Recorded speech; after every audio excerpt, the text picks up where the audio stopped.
What is going on? I want to welcome you from Half Court. I am Sean Murphy, and today we are starting a new show here from Half Court that we are calling From Half Court Unfiltered, where I'm going to be sitting down and telling you what I'm thinking without holding anything back. No cuts, no filter. We're just going to get right into it. And today I want to start with talking about the fact that the Indiana Pacers just stink. They fucking stink. And it's just been this thing where it feels like ever since, okay, and obviously this isn't the case, right? But it feels like since 2005, ever since the malice at the Palace, it's just felt like this team hasn't been the same. They've been looking to make changes. They've been looking to get better. They've wanted to compete. They've had stars since 2005. So as far as them not being good, there's not a whole lot of excuses as to why. But now the Indiana Pacers find themselves in a situation where they are having to figure out exactly why. Because, listen, man, this team is currently 13th in the NBA. In the Eastern Conference. They only have 6 more wins right now than my Detroit Pistons, a team that is fully committed to the rebuild, unlike the Indiana Pacers. So to me, it just kind of begs the question of what is going on. I mean, this team last year brought in Rick Carlisle in the offseason, which, by the way, when that move happened, I was shocked. The league was shocked. Everyone was surprised. I'm still perplexed as to why Rick Carlisle decided that the place for him to go was the Indiana Pacers. I mean, you're talking about a guy that was coaching Luka Doncic in Dallas. He possibly could have had a championship if in Dallas if he just held on another championship, but instead Rick Carlisle decides to leave the Mavericks. Everyone thinks, okay, he's going to go to a contender. He's going to go to another top team. This is one of the best coaches in the NBA. He's going to be available. And a lot of us were putting in our heads, okay, well, if Mike Budenholzer screws this up in Milwaukee in the playoffs, then we can always just put in Rick Carlisle, and he can go coach Giannis, he can go win rings, he can go be stupid, all that good stuff. But instead, we see Rick Carlisle decide to go to the Indiana Pacers. And listen, like, I love Rick Carlisle. I think he's a great coach. I by no means think he is the problem in Indiana. I think he can help them build a little bit of structure. But Rick Carlisle, you're not a young guy. You're 62, so in coaching age, it's really not too bad. But like, what are you just planning on being here for the long haul? Like, are you just back in Indiana for the rest of your career and you're just going to be here for this rebuild? And speaking of, are they rebuilding? Because they've said they've wanted to, and all reports suggest that their players are available on the market, but they're kind of like talking it back, and they're kind of going back and forth on this idea that it's time for them to rebuild. And listen, they just got to pull the freaking trigger, man, because where it's sitting right now, this team has been in NBA purgatory for years. And let's talk about that, right? Because let's just get to the elephant in the room. You had Paul George, and you lose Paul George. He no longer wants to play in Indiana because of the fact that when he was there, they weren't really doing anything to get things done. They weren't really contending. They weren't really truly competing. At the time, he was able to bring them to the Eastern Conference Finals against the Miami Heat, but it was obvious that it was never going to happen, that they weren't going to get to the finals. It was just one of those years where getting to the Eastern Conference Finals just really didn't mean much because we knew whoever was going to get there was going to lose to the Miami Heat and LeBron James, Dwayne Wade, Chris Bosh, all that good stuff. But now, after you trade him to the Oklahoma City Thunder, in exchange you get Domantas Sabonis and Victor Oladipo. All this stuff with Oladipo happens. He wants to leave. And so then you're in a situation where you have Domantas Sabonis as your centerpiece, and then you have a ton of guys like Malcolm Brogdon, you have guys like TJ Warren, you have guys like Miles Turner, you have this entire team of guys of like these studs and these like really good players that could be supporting pieces on a lot of really good teams. And instead, they're in Indiana.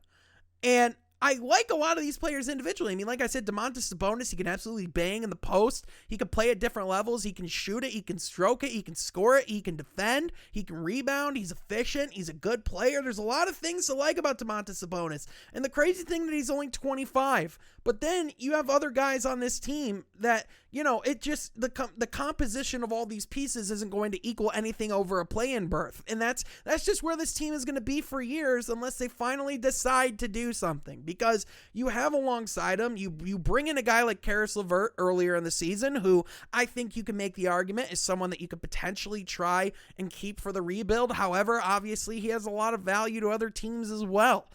You have a lot of other guys like Chris Duarte that you just drafted this year that you need to figure out what exactly you're going to do with him. That's a nice piece that you can build off of. But now you're in a situation where you're asking teams for quite a bit in return in order to truly rebuild and kind of regalvanize and move on from this situation, especially when you consider the fact that Indiana doesn't really have guys that are worth a ton in assets. I mean, if you're a team that is looking to contend, you're going to go to Indiana and you're going to want to talk to them, because I mean, if I'm the Los Angeles Lakers, if I'm one of these teams, I'm looking at what Indiana has in a potential rebuilding situation, and if they're looking to sell on February 10th, they have some pretty nice pieces. They can make some teams really good, but the only problem is when you're asking for multiple first-round picks for guys like Domantas Sabonis, for guys like Miles Turner, which Miles Turner, don't even get me started with, man. Listen, I've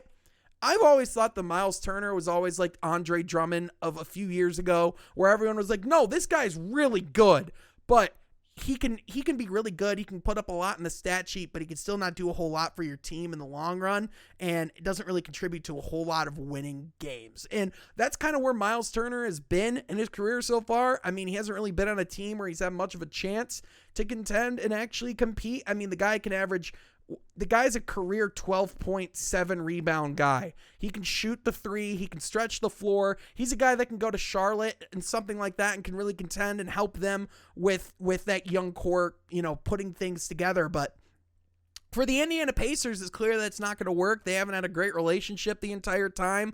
He's kind of talked about how Indiana has always viewed him as a side piece kind of player and how they never really had a true role for him out there in Indiana, which I personally kind of think is kind of speaking to what some of the issues are with this roster or with this organization, is that when you do get young pieces, for whatever reason, you are getting young pieces that want to leave, which, don't get me wrong, you're in Indianapolis. It's not really an easy sell, especially with the winter, especially when you're dealing with the NBA season. You're going to have a lot of guys that are going to come in, and they're going to find it really hard to live in Indianapolis. I absolutely understand that. However, if you're in a situation where you continue to have guys want to leave your organization to go somewhere else, that is not a good thing.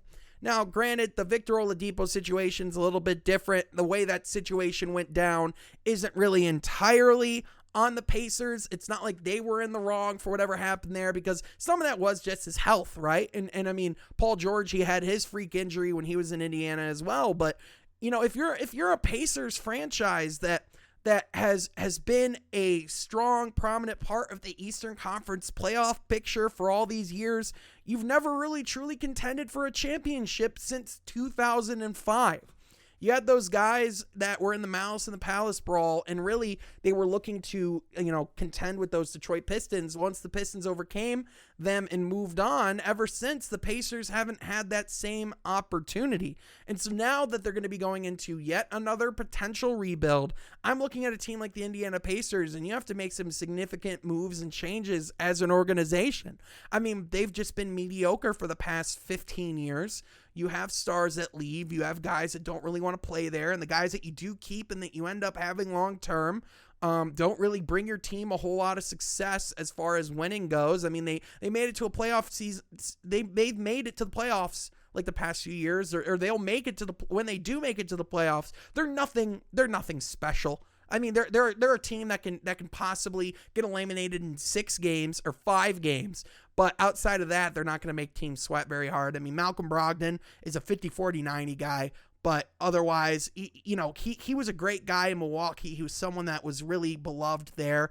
Now in Indiana, even though his role went up, even though his numbers went up, nobody cares, because they know that if you go to Atlanta, that is where your career dies, because you are forever in purgatory. And listen, this is just something that I'm noticing because this was something that my Pistons were doing a couple years ago. This was the exact same situation where we were in, where we went and traded for Blake Griffin, where Stan Van Gundy was just trying to get us to a playoff berth, and that's really all that we cared about, was making it to the playoffs. But at a certain point, your fans don't give a damn if you don't make it to the playoffs, if they know that when you make it to the playoffs, you're not really going to contend anyway. So Indiana's in a situation where they're starting their rebuild. They are hitting the reset button. I hope it works out for them.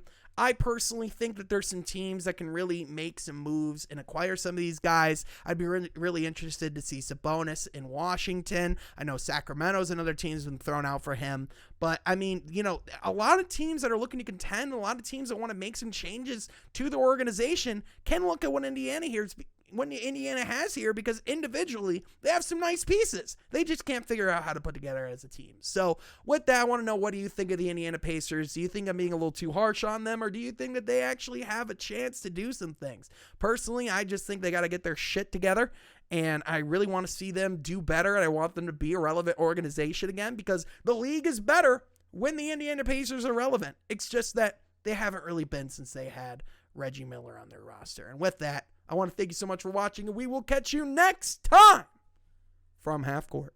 Be sure to subscribe.